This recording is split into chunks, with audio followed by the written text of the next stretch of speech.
3 set ಸೈನ್ಸ್ನ physics chemistry ಮತ್ತು biology question ಪೇಪರ್ಗಳನ್ನು post ಮಾಡಿದ್ದೀವಿ. ಯಾರು ನೋಡಿಲ್ಲಲ್ಲ, ಇದೇ ವಿಡಿಯೋದ ಡಿಸ್ಕ್ರಿಪ್ಷನ್ ಬಾಕ್ಸ್ನಲ್ಲಿ ನಾವು ಹಾಕಿರ್ತಕ್ಕಂಥ ಎಲ್ಲ ವಿಷಯಗಳ ಮಾಡೆಲ್ ಕ್ವಶನ್ ಪೇಪರ್ಗಳ ಲಿಂಕ್ಗಳಿದಾವೆ. ಒಂದ್ಸರಿ ಹೋಗಿ ಚೆಕ್ ಮಾಡಿ ನೋಡಿ ಅಂತ ಹೇಳ್ತಾ ಸೊ ಶುರು ಮಾಡೋಣ ವಿಡಿಯೋವನ್ನು. ದಯಮಾಡಿ ವಿಡಿಯೋಗೆ ಲೈಕ್, ಶೇರ್ ಹಾಗೂ ಸಬ್ಸ್ಕ್ರೈಬ್ ಮಾಡಲು ಮರೆಯದಿರಿ. ನಿಮ್ಮ ಒಂದು ಲೈಕ್, ನಿಮ್ಮ ಒಂದು ಶೇರ್ ನಮಗೆ ಬಹಳಷ್ಟು ಮೋಟಿವೇಶನನ್ನು ತಂದು ಕೊಡ್ತದೆ. ಸೊ ನೋಡುವ ಏನಿದೆ ಅನ್ನೋದನ್ನು. ಫಿಸಿಕ್ಸ್ನಲ್ಲಿ 4ನೇ ಸೆಟ್ನ ಕ್ವಶನ್ ಪೇಪರ್ನ ಬಹು ಆಯ್ಕೆ ಪ್ರಶ್ನೆಗಳಲ್ಲಿ ಒಂದಿತ್ತು. ವಿದ್ಯುತ್ತಿನ ಉಷ್ಣೋತ್ಪನ್ನ ಕಾಯಿಲ್ಗಳಲ್ಲಿ ಉಪಯೋಗಿಸ್ತಕ್ಕಂಥ ತಂತುಗಳು ನೈಕ್ರೋಮ್ ಮಿಶ್ರ ಲೋಹಗಳಿಂದ ಮಾಡಲ್ಪಟ್ಟಿರುತ್ತದೆ ಏಕೆ ಅಂತ ಕೇಳಿದ್ದಾರೆ. ಉತ್ತರ ನೋಡಿದರೆ ಸಿ, ಹೆಚ್ಚು ರೋಧಶೀಲತೆ ಹೊಂದಿದೆ ಅಂತಕ್ಕಂಥದ್ದು ಸರಿ ಇದೆ. ಮುಂದಿನ ಪ್ರಶ್ನೆ ಹೋಗೋಣ. 2. ನಿಮ್ನ ದರ್ಪಣಗಳನ್ನು ದಂತವೈದ್ಯರು ಮೇಲಿನ ದವಡೆಯಲ್ಲಿರುವ ಹಲ್ಲುಗಳ ಪರೀಕ್ಷೆಗೆ ಉಪಯೋಗಿಸ್ತಾರೆ ಏಕೆ ಅಂತ ಇದೆ. ಸೊ ಸರಿಯಾದ ಉತ್ತರ ಆಯ್ಕೆ ಎ, ನಿಮ್ನ ದರ್ಪಣಗಳು ವರ್ಧಿಸಿದ ಪ್ರತಿಬಿಂಬಗಳನ್ನು ಉಂಟು ಮಾಡ್ತದೆ. ಪ್ರಶ್ನೆ 3. ಕೆಳಗಿನ ವಿದ್ಯಮಾನವು ಬೆಳಕಿನ ವಕ್ರೀಭವನದ ಪರಿಣಾಮವಾಗಿದೆ ಅಂತ ಕೇಳಿದ್ದಾರೆ. ಸೊ 3ರಲ್ಲಿ ಸರಿಯಾದ ಆಯ್ಕೆ ಶೀಘ್ರ ಸೂರ್ಯೋದಯ ಅಂತಕ್ಕಂಥದ್ದು. ಮುಂದಿನ ಪ್ರಶ್ನೆ 4. ಒಂದು ವಸ್ತುವಿನ ರೋಧಶೀಲತೆ ಯಾವ ಅಂಶಗಳನ್ನು ಅವಲಂಬಿಸಿದೆ ಅಂತ ಕೇಳಿದರೆ ಮೋಸ್ಟ್ ಇಂಪಾರ್ಟೆಂಟ್ ಅದ ವಾಹಕದ ಸುತ್ತ ಇರುವ ಅವಾಹಕ ಹೊದಿಕೆ ಅಂತಕ್ಕಂಥದ್ದು.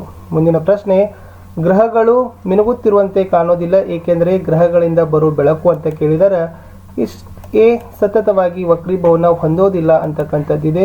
ಮೋಸ್ಟ್ ಇಂಪಾರ್ಟೆಂಟ್ ಇದಾವೆ. ಈ ಕ್ವಶನ್ಸ್ಗಳು ನಿಮ್ಮ ಎಕ್ಸಾಮ್ಗೆ ಬಂದೇ ಬರ್ತಾವೆ. ಮುಂದೆ ನೋಡುವ ಒಂದು ಅಂಕದಲ್ಲಿ ಪ್ರಶ್ನೆಗಳನ್ನಿತ್ತು.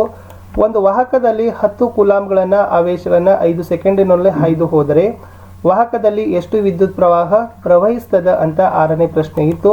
ಸೊ ಉತ್ತರ ನೋಡೋದಾದರೆ 2 ಆಂಪಿಯರ್ಗಳು ಅಂತ ಇತ್ತು. ಸೊ ಇದೇ ತರನಾಗಿರ್ತಕ್ಕಂಥ ತಾವು ಏನು ಮಾಡಬೇಕಪ್ಪ ಅಂದರೆ ಸೂತ್ರ ಹಾಕಿ Q = IT ಅಂತ ಹಾಕಬೇಕು. I = Q/T, 10/5 = 2 ಆಂಪಿಯರ್ ಅಂತ ಬರಿಬೇಕು. 7ನೇ ಪ್ರಶ್ನೆಗೆ ಹೋಗೋಣ. ವಿದ್ಯುತ್ ಪ್ರವಹಿಸುತ್ತಿರುವ ಸ್ವತಂತ್ರವಾಗಿ ಎಸ್ ಬಿಟ್ಟ ಒಂದು ವಾಹಕ ಸುರುಳಿಯನ್ನು ಒಂದು ಕಾಂತಕ್ಷೇತ್ರದ ಹತ್ತಿರ ತೆಗೆದುಕೊಂಡು ಹೋದಾಗ ವಾಹಕ ಚಲಿಸ್ತದೆ, ಕಾರಣ ಏನು ಅಂತ ಕೇಳಿದ್ದಾರೆ.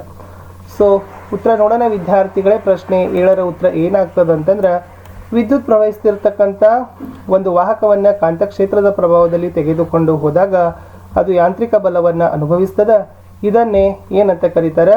ವಿದ್ಯುತ್ತಿನ ಮೋಟಾರ್ ಬಲ ಅಂತ ಕರೀತಾರೆ ಅಂತ ತಾವುಗಳು ಬರಿಬೇಕಿತ್ತು. ಪ್ರಶ್ನೆ 8. ಒಂದು ಮಸೂರಕ್ಕೆ ಸಂಬಂಧಪಟ್ಟಂತೆ ಎಸ್ ಈ UV ಪದವಲ್ಲ ಆ ಸೂತ್ರಗಳನ್ನು ಬರಲಿಕ್ಕೆ ಹೇಳಿದ್ದಾರೆ. ಸೊ ಮೋಸ್ಟ್ ಇಂಪಾರ್ಟೆಂಟ್ ಅದ ಈ ಥರನಾಗಿರ್ತಕ್ಕಂಥ ತಾವು ಸೂತ್ರಗಳನ್ನು ಏನು ಮಾಡಬೇಕಾಗಿತ್ತು ಅಲ್ಲಿ 1/P - 1 I/U I/F ಅಂತ ಇದೆ. ಸರಿಯಾಗಿ ನೋಡಿಕೊಂಡು ಅದನ್ನು ತಾವೇನು ಮಾಡಬೇಕು, ಸೂತ್ರಗಳನ್ನು ಬರಲಿಕ್ಕೆ ಪ್ರಯತ್ನವನ್ನು ಮಾಡಬೇಕು. 2 ಅಂಕದ ಪ್ರಶ್ನೆಗಳಲ್ಲಿ 9ನೇದು ಬಂತು. ಓಮ್ನ ನಿಯಮದ ಗಣಿತದ ಸೂತ್ರ ಬರೀರಿ. ಒಂದು ವಾಹಕದಲ್ಲಿ 2 ಆಂಪಿಯರ್ ವಿದ್ಯುತ್ ಪ್ರವಾಹ ಮತ್ತು 200 ವೋಲ್ಟ್ ವಿಭವ ಆದರೆ ಅದರ ರೋಧವನ್ನು ಕಂಡುಹಿಡಲಿಕ್ಕೆ ಕೇಳಿದ್ದಾರೆ. ಸೊ ಮೋಸ್ಟ್ ಇಂಪಾರ್ಟೆಂಟ್ ಇದೆ ವಿದ್ಯಾರ್ಥಿಗಳೇ, ಯಾಕಂದ್ರೆ ಇಲ್ಲಿಂದ ಕ್ವಶನ್ಸ್ಗಳು ತುಂಬಾ ಏನಾಗ್ತಾ ಇದ್ದಾವೆ, ಬರ್ತಾನೆ ಇದ್ದಾವೆ. ಸ್ಪೆಷಲಿ ಫಿಸಿಕ್ಸಲ್ಲಿ ಏನು ಅನ್ನಿಸ್ತದೆ, ಟಫ್ ಅನ್ನಿಸ್ತದೆ. ಎಸ್ ಉತ್ತರ ಈ ಥರನಾಗಿರ್ತಕ್ಕಂಥ ತಾವುಗಳು ಬರಿಬೇಕಾಗಿತ್ತು. ಇದು 9ನೇ ಪ್ರಶ್ನೆಯ ಉತ್ತರ V = RI ಅಂತ ಬರಿಬೇಕು. ಸೊ R = V/I 200/2 = 100 ಓಮ್ ಅಂತ ತಾವೇನು ಮಾಡಬೇಕಾಗಿತ್ತು, ಈ ಲೆಕ್ಕಗಳನ್ನು ತಾವುಗಳು ಸೂತ್ರದಲ್ಲಿ ಹಾಕಬೇಕಿತ್ತು. ಮುಂದಿನ ಪ್ರಶ್ನೆ, ಒಂದು P-ನ ಮಸೂರದ F ಮತ್ತು C-ಗಳ ಮಧ್ಯೆ ವಸ್ತು ಇಟ್ಟಾಗ ಪ್ರತಿಬಿಂಬದ ಉಂಟಾಗುವಿಕೆಯನ್ನು ತೋರಿಸ್ತಕ್ಕಂಥ ರೇಖಾಚಿತ್ರ ಬರೀರಿ ಕೇಳಿದ್ದಾರೆ. P-ನ ಮಸೂರ F ಮತ್ತು C-ಗಳ ಮಧ್ಯೆ ವಸ್ತು ಇಟ್ಟಾಗ ಸೊ ಈ ಥರನಾಗಿರ್ತಕ್ಕಂಥದ್ದು ಬರ್ತದೆ. ಸೊ ನೀವು ಏನು ಮಾಡಬೇಕಾಗ್ತದೆ, ಅವುಗಳನ್ನು ಚೆನ್ನಾಗಿ ನೋಡಿ. ಯಾಕಂದರೆ ಈ ರೇ ಡಯಾಗ್ರಾಮ್ಸ್ಗಳೇನಿದ್ದಾವಲ್ಲ ಭಾಳ ಇಂಪಾರ್ಟೆಂಟ್ ಇದ್ದಾವೆ ಮತ್ತು ಇವುಗಳು ನಿಮಗೆ ಅಂಕಗಳನ್ನು ತಂದು ಕೊಡ್ತಾವೆ, ಅಂಕಗಳನ್ನು ಸಹಿತ ಕಳೆಯುತ್ತಾವೆ. ಯಾಕಂದರೆ ಒಂದೆಲ್ಲಾದರೂ ಮಿಸ್ಸಿಂಗ್ ಮಾಡಿದ್ರೆ ಅಂದರೆ ಖಂಡಿತವಾಗಿ ನಿಮಗೆ ಅಂಕಗಳು ಸಿಗೋದಿಲ್ಲ. ಇನ್ನು 3 ಅಂಕದ ಪ್ರಶ್ನೆಗಳಲ್ಲಿ ಪ್ರಶ್ನೆ 11 ಇದೆ ನೋಡಿ.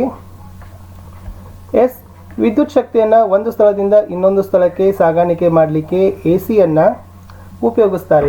ಇದರಿಂದ ಏನು ಪ್ರಯೋಜನ? AC ವಿದ್ಯುತ್ ಜನಕ ಮತ್ತು DC ವಿದ್ಯುತ್ ಜನಕವನ್ನಾಗಿ ಪರಿವರ್ತನೆ ಮಾಡಲಿಕ್ಕೆ ಯಾವ ಬದಲಾವಣೆ ಮಾಡಬೇಕು? AC-ಯ ಒಂದು ದ್ವಿವಿಶ್ಲೇಷಣೆ ಪ್ರಯೋಗಗಳಿಗೆ ಸೂಕ್ತವಲ್ಲ ಏಕೆ ಅಂತ ಕೇಳಿದ್ದಾರೆ. ಸೊ ಉತ್ತರ ನಿಮಗೆ ತೋರಿಸ್ತೀನಿ. ಇದು 11ನೇ ಪ್ರಶ್ನೆಯ ಉತ್ತರ ಇದೆ. AC ಮುಖ್ಯ ಪ್ರಯೋಜನ ವಿದ್ಯುತ್ತನ್ನು ಒಂದು ಸ್ಥಳದಿಂದ ಇನ್ನೊಂದು ಸ್ಥಳಕ್ಕೆ ಹೆಚ್ಚಿನ ವಿದ್ಯುತ್ ಸಾಗಾಣಿಕೆಯಲ್ಲಿ ನಷ್ಟವಾಗದಂತೆ ತಡೀತಾರೆ. ಸೊ ಅದನ್ನು ದಿಕ್ಪರಿವರ್ತಕಕ್ಕಾಗಿ ಬಳಸ್ತಾರೆ. ಕ್ಯಾಥೋಡ್ ಆನೋಡ್ಗಳು AC-ಯ ದಿಕ್ಕು ಬದಲಾವಂತೆ ಮಾಡ್ತವೆ ಅನ್ನೋದನ್ನು ಪಾಯಿಂಟ್ ಇತ್ತು. ಮೋಸ್ಟ್ ಇಂಪಾರ್ಟೆಂಟ್ ಅದ ನೋಡ್ಕೊಳ್ರಿ. ಮುಂದಿನ ಪ್ರಶ್ನೆ, ವಿದ್ಯುತ್ ಕಾಂತಿ ಪ್ರೇರಣೆ ಅಂದರೆ ಏನು? ಫ್ಯಾರಡೆಯ ವಿದ್ಯುತ್ ಕಾಂತೀಯ ಪ್ರೇರಣೆಯ ಪ್ರಯೋಗದ ಆಧಾರದ ಮೇಲೆ ಯಾವ ನಿರ್ಣಯ ತೆಗೆದುಕೊಂಡರು? ಎಸ್ ಇದಿತ್ತು. ವಿದ್ಯುತ್ ಕಾಂತೀಯ ಪ್ರೇರಣೆಯ ಡೆಫಿನೇಷನ್ ಇದೆ. ಆಮೇಲೆ ಫ್ಯಾರಡೆ ಅವರು ತೆಗೆದುಕೊಂಡಿರ್ತಕ್ಕಂಥ ತೀರ್ಮಾನಗಳಲ್ಲಿ ಸೊ ಇದನ್ನೆಲ್ಲ ತಾವು 3 ಅಂಶಗಳನ್ನು ಏನು ಮಾಡಬೇಕಾಗಿತ್ತು, ಬರಿಬೇಕಾಗಿತ್ತು. 12ನೇ ಪ್ರಶ್ನೆ, ಎಸ್ ವಿದ್ಯುತ್ ಶಕ್ತಿಯನ್ನು ಹೇಗೆ ಪಡಿಬಹುದು ಅಂತ ಕೇಳಿದ್ದಾರೆ. ಗಾಳಿ ಮತ್ತು ಸಮುದ್ರದ ಉಬ್ಬರ ಶಕ್ತಿ ಇದೆ. ಸೊ ಇಲ್ಲಿ ಗಾಳಿ ಮೂಲಕ ಯಾವ ಥರನಾಗಿ ಪಡಿಬಹುದು, ಆಮೇಲೆ ಸಮುದ್ರದಲ್ಲಿರ್ತಕ್ಕಂಥ ಉಬ್ಬರ ಇಳಿತಗಳ ಶಕ್ತಿಗಳಿಂದ ಯಾವ ಥರನಾಗಿರ್ತಕ್ಕಂಥ ವಿದ್ಯುತ್ತನ್ನು ಪಡಿಬಹುದು ಅಂತ ಏನು ಮಾಡಿದ್ದಾರೆ, ಸೊ ಅದನ್ನು ಕೊಟ್ಟಿದ್ದಾರೆ.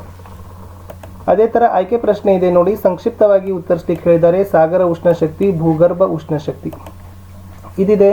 ಸಾಗರ ಉಷ್ಣ ಶಕ್ತಿ ಮತ್ತು ಭೂಗರ್ಭ ಉಷ್ಣ ಶಕ್ತಿಯನ್ನು ತೋರಿಸ್ತಕ್ಕಂಥ ಪಾಯಿಂಟ್ಸ್ಗಳಿದ್ದಾವೆ. ಸೊ ಚೆನ್ನಾಗಿ ಅವುಗಳನ್ನು ತಾವೇನು ಮಾಡ್ಕೊಳ್ಬೇಕು, ಓದಿ ಒಂದ್ಸರಿ ನೋಡ್ಕೊಡ್ರಿ. ಪ್ರಶ್ನೆ ಉತ್ತರಗಳನ್ನು ನೀವು ಆಲ್ರೆಡಿ ಓದಿದ್ದೀರಿ, ಬಟ್ ಹೆಚ್ಚು ಒತ್ತ ಕೊಡ್ರಿ.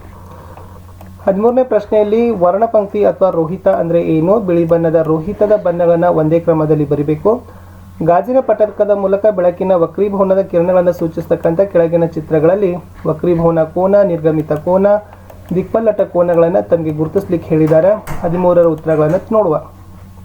ಇದಿತ್ತು ಮೋಸ್ಟ್ ಇಂಪಾರ್ಟೆಂಟ್ ವಿಬ್ಗಯಾರ್ ಸೂತ್ರ. ಅಲ್ಲಿ ತಾವು ನೆನಪಿನಲ್ಲಿ ಇಟ್ಕೊಳ್ಳೇಬೇಕಾಗ್ತದೆ. ಮುಂದಿನ ಪ್ರಶ್ನೆ, ಎಸ್ ಒಬ್ಬ ನೇತ್ರ ತಜ್ಞರ ಬಗ್ಗೆ ಪ್ರಶ್ನೆ ಇತ್ತು ನೋಡಿ. ಸೊ ಟೋಟಲ್ ಆಗಿರ್ತಕ್ಕಂಥ ಚೆನ್ನಾಗಿ ಅದನ್ನು ಕ್ವಶನ್ಸ್ಗಳನ್ನು ನೋಡಿದರೆ ಸೊ 14ರ ಉತ್ತರ ಏನಾಗ್ತದಪ್ಪ ಅಂದರೆ ಡಯಾಪ್ಟರ್ ಅಂತ ಬರ್ತದೆ, ಮಸೂರದ ಸಾಮರ್ಥ್ಯ. ಸೊ ಇಲ್ಲಿವರೆಗೂ ಕೂಡ ಅದರ ಲೆಕ್ಕ ಏನಾಗಿತ್ತು, 50 ಸೆಂಟಿಮೀಟರ್ವರೆಗೂ ಕೂಡ ಬರಬೇಕು. ಮುಂದಿನ ಪ್ರಶ್ನೆ ಇನ್ನೊಂದು ಲೆಕ್ಕನೇ ಇದೆ, ವರ್ಧನೆಗಳ ಬಗ್ಗೆ ಇರತಕ್ಕಂಥದ್ದು ಇದೆ ನೋಡಿ. ಸೊ ಅದನ್ನು ಮಾಡ್ತಕ್ಕಂಥದ್ದು ಸೂತ್ರಗಳನ್ನು ಯಾವ ಥರ ಡಾಟಾಗಳನ್ನು ಫಿಲ್ ಮಾಡಬೇಕು ಅನ್ನೋದನ್ನು ನೋಡ್ಕೊಡ್ರಿ. ಖಂಡಿತವಾಗಿ ಇಂಥ ಕ್ವಶನ್ಸ್ಗಳು ಇದೇ ಮಾಡಲಲ್ಲಿ ಕ್ವಶನ್ಸ್ಗಳು ನಿಮ್ಮ ಎಕ್ಸಾಮಲ್ಲಿ ನೀವು ಏನು ಮಾಡ್ಬೋದು, ಎಕ್ಸ್ಪೆಕ್ಟ್ಗಳನ್ನು ಮಾಡ್ಬೋದು. ಎಸ್ ಲಾಸ್ಟ್ ಕ್ವಶನ್ ಇತ್ತು, ಕ್ವಶನ್ ನಂಬರ್ 15ಅಲ್ಲಿ. ಇದು ಕೂಡ ಮೋಸ್ಟ್ ಇಂಪಾರ್ಟೆಂಟ್ ಇದೆ ನೋಡಿ. ಎಸ್ ಅದರದ್ದು ಇವೆಲ್ಲ ಅಪ್ಲಿಕೇಶನ್ ಕ್ವಶನ್ಸ್ಗಳಂತಲೇ ಕರೀತಾರೆ ವಿದ್ಯಾರ್ಥಿಗಳೇ. ಈ ಕ್ವಶನ್ಸ್ಗಳು ತುಂಬಾ ಇಂಪಾರ್ಟೆಂಟ್ ಇದ್ದಾವೆ. ಸೊ ಉತ್ತರಗಳನ್ನು ಸ್ವಲ್ಪ ವಿಡಿಯೋ ಪಾಸ್ ಮಾಡಿ ತಾವು ನೋಡ್ಕೊಳ್ಳಿಕ್ಕೆ ಪ್ರಯತ್ನವನ್ನು ಮಾಡಿ. ಇದಿತ್ತು ಕೆಮಿಸ್ಟ್ರಿ ಸೆಕ್ಷನಲ್ಲಿ ಇರ್ತಕ್ಕಂಥ ಕ್ವಶನ್ ಪೇಪರ್ನ ವಿಡಿಯೋದೊಂದಿಗೆ ನಾನು ಸಿಗ್ತೀನಿ. ಈಗ ಫಿಸಿಕ್ಸ್ನ 4ನೇ ಸೆಟ್ನ ಕ್ವಶನ್ ಪೇಪರ್ ಇದ್ದಿತ್ತು.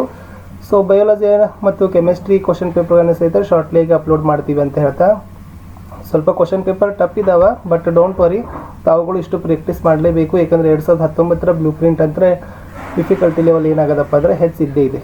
ಸೊ ಸಿಗ್ತೀನಿ ನಾನು ನಿಮಗೆ ಮತ್ತೆ ಹೊಸದಾಗಿರ್ತಕ್ಕಂಥ ವಿಡಿಯೋಗಳಲ್ಲಿ. ಬಟ್ ನಾವು ನಿಮ್ಮ ಜೊತೆ ಎಕ್ಸ್ಪೆಕ್ಟ್ ಮಾಡ್ತಕ್ಕಂಥದ್ದು ವಿಡಿಯೋಗಳನ್ನು ಲೈಕ್, ಶೇರ್ ಹಾಗೂ ಸಬ್ಸ್ಕ್ರೈಬ್ ಮಾಡಲು ಮರೆಯದಿರಿ. ಮತ್ತೆ ಸಿಗುವ ರಸಾಯನಶಾಸ್ತ್ರದ 4ನೇ ಸೆಟ್ನ ಕ್ವಶನ್ ಪೇಪರ್ನೊಂದಿಗೆ.